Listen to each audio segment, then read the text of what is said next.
you don't do that on an accurate machine because you may disalign the machine. And that's why they're built so sturdy. There's a huge frame inside that keeps all the components aligned together. I mean, motors and everything that has to do with the transport. The head is a bulky unit that cannot get disaligned, and you can rattle the machine. You can roll it, and you don't have to be careful and put it in some kind of jam mode, and use velvet gloves to handle it around. You just roll it, and bang, bang, bang, nothing stays out of alignment. So that's one of the nice features of that. While we're talking about transcribing, these recorders, they're amazing what they do, but they are not meant for editing. They are meant for recording, and once in a while just going back a little bit, doing playback just to make sure that okay, my sound is okay. But you don't go back and forth. If you've seen how you rewind and you go forward on a Nagra or Revox or any of these fancy portable open reel machines, they're meant to go in one direction. They're meant to record, and you do you do your playback on another tape recorder. So that's what I use that machine for. By the way, I transcode my 5 or 7 inches reel that were recorded with that portable machine. I transcribe them on that machine. I put the spools on that machine, and then I can really rock back and forth the tape, and I don't have to fiddle around with the nonsense of that tape recorder. This machine is meant for going back and forth. So that's a purpose of that machine. Like this one is totally scratched here and there. It's like if you use the sandpaper to really scrape it. It's the tip of the scissor constantly cutting tape, and the splicing block editing with a razor blade and splicing tape. So you're constantly jerking the transport system. So maybe we'll listen to it. I'll just find a tape with voiceover on it, so you can hear the speed fluctuation, and after we'll look at the head block closely. We'll look at the circuits, and we'll look at the rear of the machine to understand the connectors. So that's about it. Edit, the shuttle. There's the percentage SPD, which I never really understood. I'll have to search that. If somebody, used that before, maybe you can leave it in the comment. So we'll thread it with a voiceover tape. So yeah, I found something. It's voiceover from Canadian former Prime Minister Paul Martin, who's explaining the history of Canada and Quebec from a native perspective, and from how the pioneer did it, that kind of thing.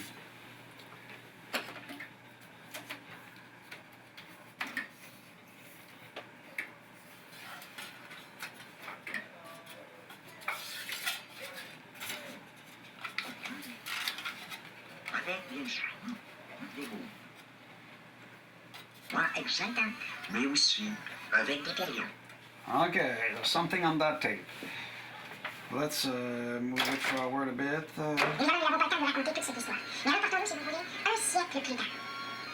Okay, that's the wrong speed. 1855. That's the right speed. Presque un siècle. Que pour la dernière. Okay, I'll bring the camera closer so you'll have a better view of the tape recorder. Okay, I set 0 at the, there's about, 10, 15, 15 layers of tapes on the hub, so it won't drop the tape. I set 0 on the counter. Well, this was a big recording that has been already spliced, so we're already in the interview. We're going to repro mode. That means that we're reading from the playback head. volume is up, and we won't be using the headphone jack. By the way, the headphone output on these modules are always mono because you're listening to only one channel. So you either need a mono headphone, that one that is only a tip and sleeve type of headphone, and the mono signal is sent to both your ears, or you have to fabricate a cable, a converter that will go from a tip sleeve to a tip ring sleeve female. So you can use a standard stereo headphone and you'll be able to listen to only one channel at a time. Dès que le navire arrive à Québec, les premiers mots de l'amiral Belvès sont pour dire que la France entreprend ce voyage afin de renouer des relations économiques avec l'ancienne colonie, mais qui est devenue la colonie britannique. Et les choses sont très claires. Et on porte un toast à la gloire de la reine Victoria, un autre toast à la gloire de Napoléon III. Et la foulée là, elle est piétinante. That's the slowest. Absolument agir. Et on est bientôt obligé That's de normal. jeter une passerelle. Et alors c'est l'éclatement. That's the fastest. La foule envahit le navire.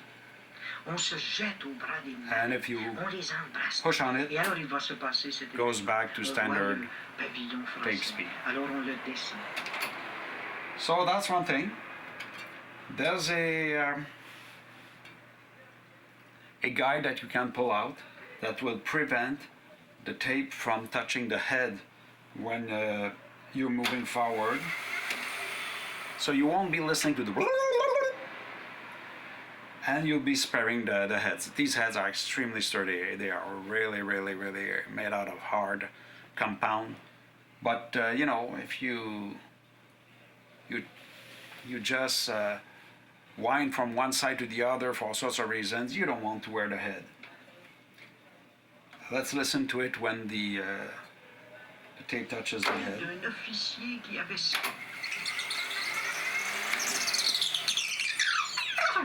exprimait comme sa consolation suprême. You've noticed, eh? The machine wasn't fast forward. It cramped up, it accelerated, it slowed down, and then it played back. So this is the logic part here that does that. So let's fiddle around with the shuttle if it behaves. Il pouvait maintenant mourir puisque son rêve, peut-être le rêve qu'il caressait depuis sa toute tendre enfance,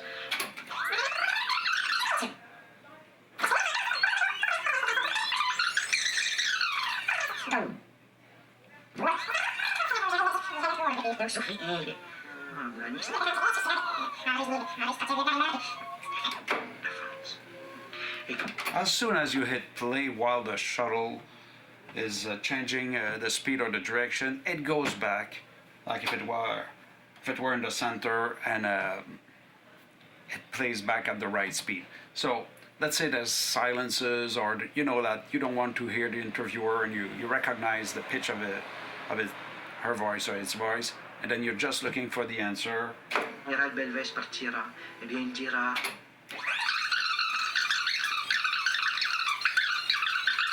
Oh, I think it's here. son bord, il y avait un certain. So this is a really nice feature. It doesn't prevent you from Le général de Gaulle. Il faut rappeler le contexte. Nous sommes donc maintenant En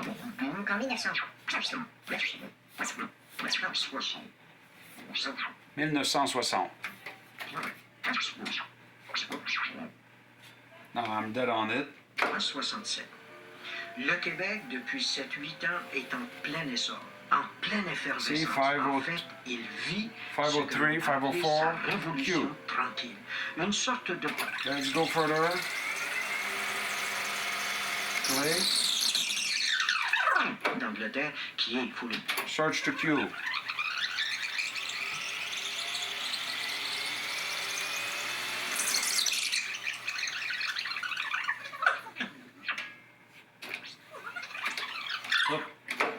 Nous sommes donc en Search the queue. ce que l'on a appelé sa révolution tranquille. Une sorte de bouleversement, une sorte d'accident. So that's more or less the idea of the way you would use it on a daily basis, and that's about it for these features here. We'll look at the head block more closely. So and then we'll look at the circuits in this unit and how you can either jump it or where are the main component. By the way, if you're a professional who has been using OpenReel for years, this is irrelevant. But if you're a newcomer to the OpenReel, professional OpenReel world, you have to know that this machine outputs a line level plus 4 dBu, which is a professional line level. It's not meant for a domestic amplifier and the aux-in or the line-in. Domestic devices, the line level either out or in is minus 10 dB. It's a weaker signal. So if you send the strong plus 4 dBu signal of that machine, you'll be saturating your input. You'll have distortion, and your volume level won't be riding properly. So it's meant for professional components. Professional components they're all calibrated for plus 4 dBu. And the other way around, if you want to input into that machine, if you want to send a signal, you have to give it plus 4 dBu, which is an unusual level in the domestic world.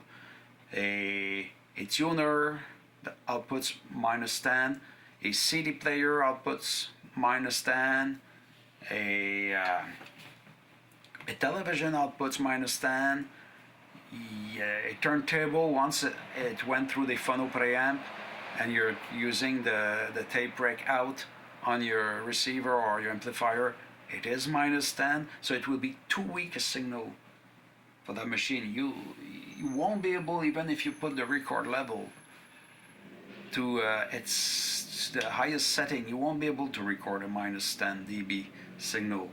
So you have to use a professional preamp or use the output of an audio console. Professional consoles, their main out and all their line outs are set to plus 4 dBu. So you have to know that. There's an option which is a preamp that you can add that will give you that will be able to deal with a mic level. This one has it. Okay, we'll look at the head. I'll bring the camera way closer to be able to see the heads properly, and I'll explain the head configuration, what's special about it. So here we have the head block. So I'll explain some of its unique features. Let's start by the ceramic guide.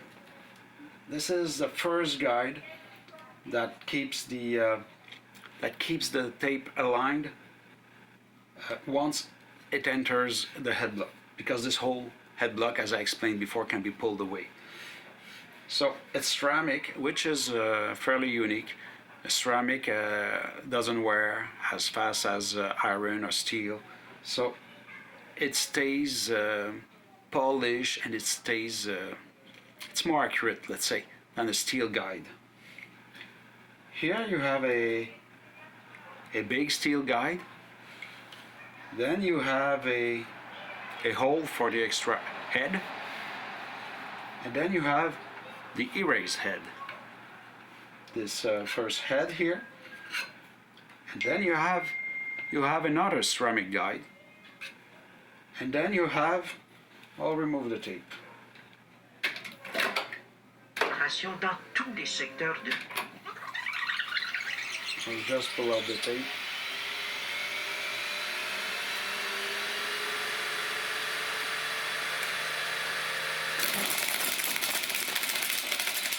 Okay. So we said first entrance guide, ceramic type, a to flatten and to make sure that the tape is perfectly vertical and parallel to the head. This big steel cylinder, chromed, erase head, another ceramic guide, record head, that's where recording occurs, and that's the flutter wheel, the flutter cylinder. I'll get back to that, that's unique and special. And this is the playback head, and finally another ceramic guide before the tape outputs the head block. So it remains aligned through these ceramic guides, and it stays parallel because of the cylinder. The flutter cylinder, you know, most tape recorders don't have flutter cylinder. It's mounted onto sapphires. It's, you know, it spins extremely fast. The flutter cylinder, what it does, it compensates for the mini speed variation, because even if your machine transports perfectly, the tape, when it moves, it has a microscopic horizontal erratic behavior, and it's because of friction along the guides. It's not because all the closed loop system didn't do its job well. It's because, you know, friction does that, and it's microscopic. If you look at the sine wave, a perfect sine wave on an oscilloscope, you see a little vertical ripple on it.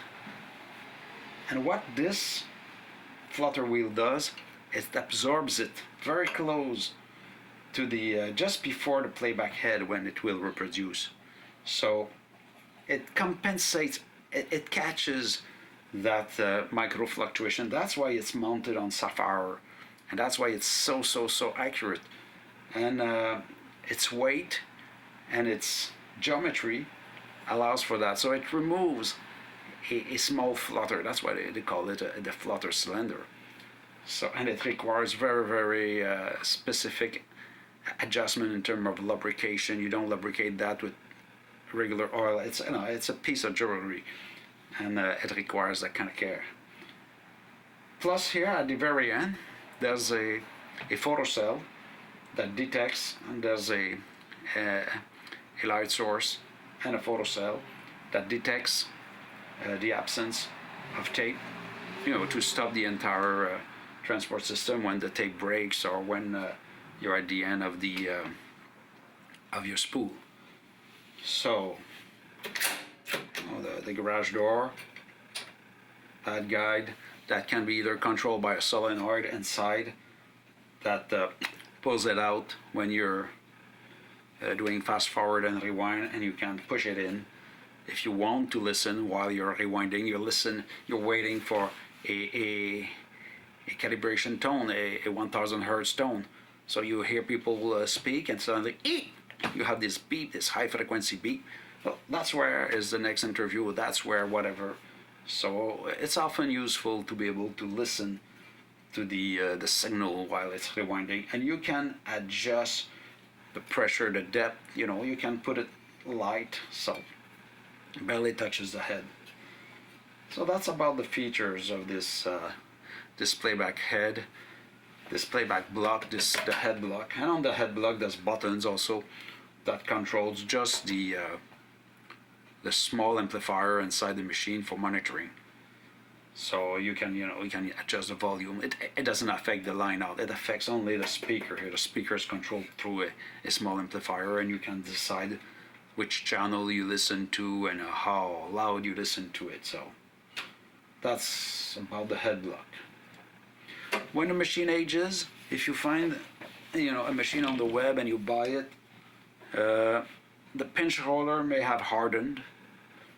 The heads may be dirty or worn out, and all the lubrication of the transport system, even if it's a closed loop, may require maintenance, and you may have tension issues. I would tend to say don't use pancake tape on a machine that doesn't have a perfect transport. If you don't want to spill the whole thing on the floor and pick it up yourself and waste the money, because tape is not cheap these days. Okay, that's about it. We'll look at the top circuits and the rear of the machine. Okay, so I've opened the top drawer. Very easy. You have two locking screws, that's all, two locking knurl knobs. So because this is a mono machine, only half the top is used, but it's the same component, the same board. This is mostly the Repro amp, and this is the Repro means playback, rec means record, and bias means what you're gonna send to the erase head. And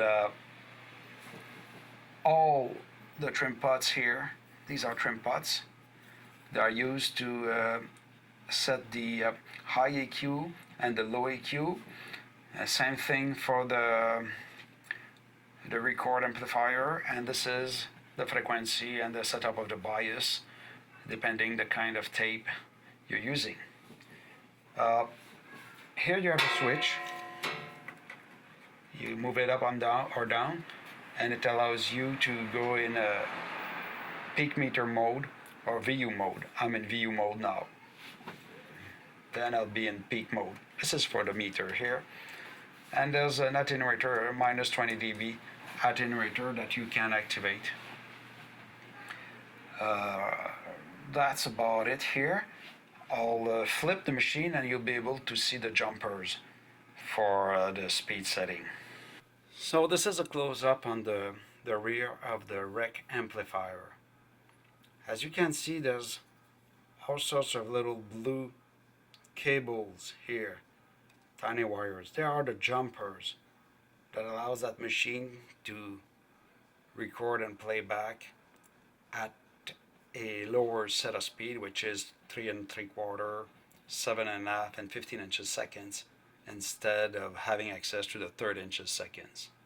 So originally these jumpers are not there, but when you order the machine you can ask to be a low speed machine and they will put all these jumpers, or you can do it yourself or have a technician jump the components here. I'll put a picture of the jumping pattern. It's available in the service manual. So that's what's interesting here. Apart from that, everything is on large connectors, so you can, by removing these screws, you can remove the circuitry. So if the technician comes, he can pull out a circuit board, replace it immediately, so there's no downtime, and fix it or sell you a refurbished one. And here you go, and you can even have them on spare if they bust often, but they don't. So you can see also that there's ICs in that machine. So that's about it for that part. Here we have the rear of the recorder. So everything is linked to the main transport unit through plug and play connectors. You have no soldering. So this is the one that goes to transport. Nice security latches. The other one goes to the head system, and these are the inputs, the XLRs that are used for input and output. As I said, plus 4 dBu output and input here. So that's the Ampex ATR 800. I hope you learned something, and especially if you've used them before. If I made mistake, correct me, please correct me, put it in the comments, and I will rectify, and I will help other people also to understand these machines better. Thank you for watching.